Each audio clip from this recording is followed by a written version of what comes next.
जय श्री कृष्णा दोस्तों। आज की कहानी है राजा अजीत सिंह की बेटी की कहानी।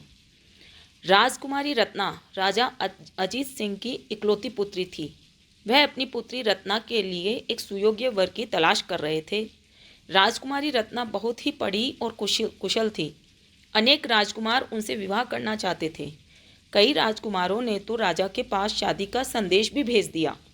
एक दिन राजा ने अपनी बेटी से कहा, बेटी, अब आप बड़ी हो गई हैं और आप विवाह के उम्र की हो गई हैं। बहुत लोग तो आपके हुनर को देखकर विवाह का संदेश तक भेज दे रहे हैं। आप कहें तो मैं उन लोगों से बात करूं। इस पर राजकुमारी ने बोला, पिताजी, मैं एक ईमानदार और योग्य आदमी से विवाह करना चाहती हूं, चाहे वह राजकुमार हो या आम आदमी, क्योंकि अगर वह योग्य है तो अपने आप को ऊपर उठा लेगा। राजकुमारी ने आगे कहा, मैं सिर्फ 3 सवाल करूंगी, जो उसका जवाब देगा मैं उससे ही विवाह करूंगी। राजा ने कहा, ठीक है, और उसने पूरे नगर में मुनादी करवा दी कि राजकुमारी के स्वयंवर में राजकुमार से लेकर आम आदमी भी शामिल हो सकता है। यह सुनकर विवाह योग्य नवयुवक और राजकुमार आ गए।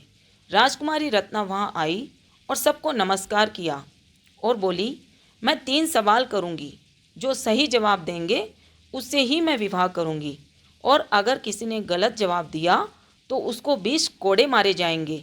यह शर्त सुनकर सब लोग वहां से चले गए, लेकिन 2 राजकुमार और एक साधारण लड़का बैठा था। अब राजकुमारी ने अपना सवाल बोला, दरिद्र कौन है, धनी कौन है और जीवित रहते हुए मृत कौन है। राजकुमारी के सवाल सुनकर दोनों राजकुमार कुछ बोल नहीं रहे थे। उसके बाद जो आम लड़का बैठा था उसने बोला, मैं जवाब दूंगा।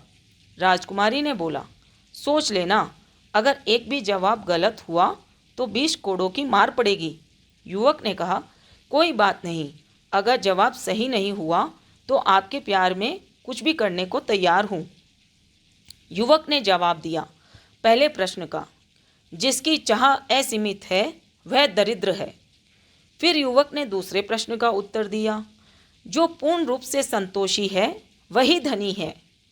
राजकुमारी ने कहा, आपके दोनों जवाब सही हैं। अब युवक ने अंतिम सवाल का जवाब दिया, जो उद्यमहीन और निराश है वही आदमी मृत आदमी के समान है। राजकुमारी बहुत ही खुश थी, क्योंकि युवक ने सारे जवाब सही दे दिए थे। इस पर राजा ने भी वेदांत नामक इस युवक को अपना दामाद स्वीकार कर लिया। इस कहानी से हमें यही सीख मिलती है कि अगर आदमी गुणी है तो वह सब कुछ हासिल कर सकता है। जय श्री कृष्णा।